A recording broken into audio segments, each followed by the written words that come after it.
একবার এক যুবক তার মাকে বলে, আল্লাহ তাআলা যদি রিজিক দিয়ে থাকেন তাহলে আজকে দুপুরবেলা আমি খাবার খাবো না।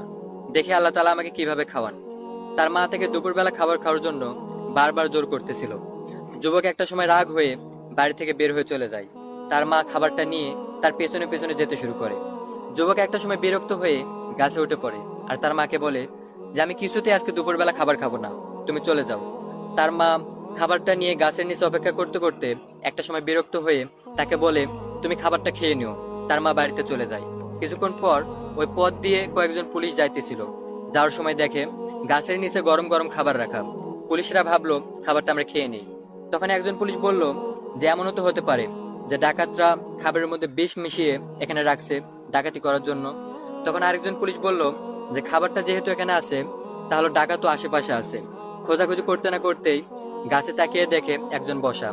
তাকে গাছ থেকে নামিয়ে বলে, খাবারটা তুমি খাও। তখন সে বলে যে আমি কিছুতে এই খাবারটা খাবো না। তখন পুলিশের সন্দেহ আরো বেড়ে গেল। তখন পুলিশরা তাকে পেটানো শুরু করলো।